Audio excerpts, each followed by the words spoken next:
पाकिस्तान का army chief और फर्जी फील्ड मार्शल असीम मुनीर अमेरिका भाग रहा है।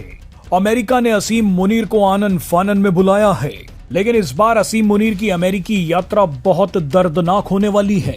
असीम मुनीर की वजह से पाकिस्तान में अमेरिका को जो नुकसान हुआ है उसकी सजा नए नवेले फील्ड मार्शल को दी जाएगी, क्योंकि भारत द्वारा पाकिस्तान के खिलाफ चलाए गए ऑपरेशन सिंदूर में जितना नुकसान अमेरिका को हुआ है उसने ट्रंप प्रशासन और कई भारत विरोधी ताकतों को हिलाकर रख दिया है। ऐसे में इस नुकसान का सारा ब्यौरा असीम मुनीर से मांगा जाएगा। असीम मुनीर की खाल उधेड़ी जाएगी। दरअसल अमेरिका जानना चाहता है कि उसका पाकिस्तान में कितना नुकसान हुआ है। अमेरिका जानना चाहता है कि F-16 का क्या हुआ है, नूर खान एयरबेस का क्या हुआ है। अमेरिका उन परमाणु हथियारों के बारे में भी जानना चाहता है जिनकी धमकी पाकिस्तान भारत को देता आया है। अमेरिका F-16, नूर खान एयरबेस और पाकिस्तान के परमाणु हथियारों के बारे में इतना चिंतित क्यों है, उसका राज जानकर आपके होश उड़ने वाले हैं। दरअसल कई डिफेंस एक्सपर्ट्स हमेशा से बोलते आए हैं कि पाकिस्तान के पास जो परमाणु बम है वो दरअसल पाकिस्तान के हैं ही नहीं। पाकिस्तान ने तो शायद कभी परमाणु परीक्षण किया ही नहीं है। पाकिस्तान में जितने भी परमाणु हथियार हैं वो दरअसल अमेरिका के हैं। अमेरिका ने ही भारत पर दबाव बनाने के लिए अपने परमाणु हथियार पाकिस्तान में रखे हैं।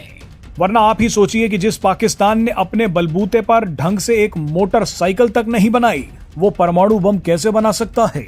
आप ये जानकर हैरान हो जाएंगे कि भारत ने जब 11 मई 1998 में पोखरण में दूसरा परमाणु परीक्षण किया, उसके कुछ दिन बाद अचानक पाकिस्तान ने भी 28 मई 1998 को अपना पहला परमाणु परीक्षण कर लिया। बताइए 16-17 दिनों में पाकिस्तान को ऐसा दिव्य ज्ञान कहां से आ गया कि उसने परमाणु परीक्षण कर डाला। ऐसे में कई एक्सपर्ट्स ने कहा कि अमेरिका ने ही अपने परमाणु हथियार पाकिस्तान में रखवाए थे। अमेरिका को डर था कि अगर पाकिस्तान को परमाणु हथियार नहीं दिए गए तो इस पूरे इलाके में भारत का राज हो जाएगा। पाकिस्तान दशकों से इन्हीं परमाणु हथियारों की धमकी भारत को देता आ रहा है। कई बार तो अमेरिका के कहने पर ही पाकिस्तानी नेता ये बयान देते थे कि हमने अपने एटम बम सजाने के लिए नहीं रखे हैं। मगर इस बार ऑपरेशन सिंदूर के दौरान खबर आई कि पाकिस्तान के परमाणु इलाकों पर किसी ने हमला कर दिया है। यह हमला किसने किया है उसकी जानकारी हमें नहीं है, लेकिन पाकिस्तान के जिन परमाणु ठिकानों पर हमले की बात आ रही है वो शायद वही इलाके हैं जहां अमेरिका ने अपने परमाणु हथियार रखे थे। डिफेंस से जुड़े कुछ एक्सपर्ट्स का यहां तक कहना है कि पाकिस्तान के जिन परमाणु अड्डों पर हमला हुआ है वहां ऐसी तबाही मची है कि उस जगह पर रखे हुए परमाणु हथियार किसी काम के ही नहीं रहे हैं। इसीलिए शायद पाकिस्तान ने अचानक परमाणु हथियारों की धमकी देनी बंद कर दी है। यहां तक कि अमेरिका भारत से बेहद नाराज हो गया है। अब पाकिस्तान के परमाणु हथियार बर्बाद हुए हैं, लेकिन हमें समझ नहीं आ रहा कि अमेरिका भारत से क्यों नाराज है। इसका जवाब आपको पता है तो आप कमेंट बॉक्स में बता सकते हैं। अब माना जा रहा है कि अमेरिका असीम मुनीर से परमाणु हथियारों के बारे में जानकारी ले सकता है। वैसे बताया तो ये भी जा रहा है कि अमेरिका असीम मुनीर से F-16 लड़ाकू विमानों के बारे में भी जानकारी लेगा। जानकारी के मुताबिक ऑपरेशन सिंदूर में अमेरिकी F-16 लड़ाकू विमानों को भी भारी नुकसान पहुंचा था। आखिर में अमेरिका असीम मुनीर से नूर खान एयरबेस के बारे में भी जानकारी मांग सकता है। नूर खान एयरबेस रावलपिंडी में है, जहां पाकिस्तानी सेना का हेडक्वार्टर है।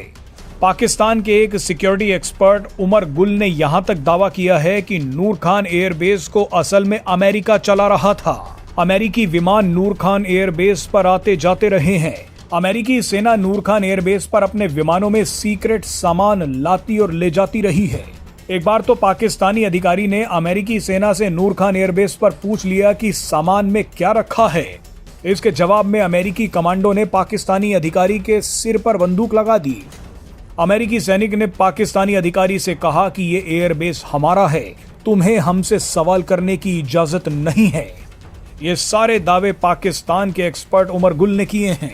जानकारी के लिए आपको बता दें कि भारत की एयर स्ट्राइक में नूर खान एयरबेस के परखच्चे उड़ गए थे। भारत की ब्रह्मोस मिसाइल ने नूर खान एयरबेस की धज्जियां उड़ा दी थी। ऐसे में इस भारी तबाही के बीच अमेरिका ने पाकिस्तान के आर्मी चीफ को बुलाया है।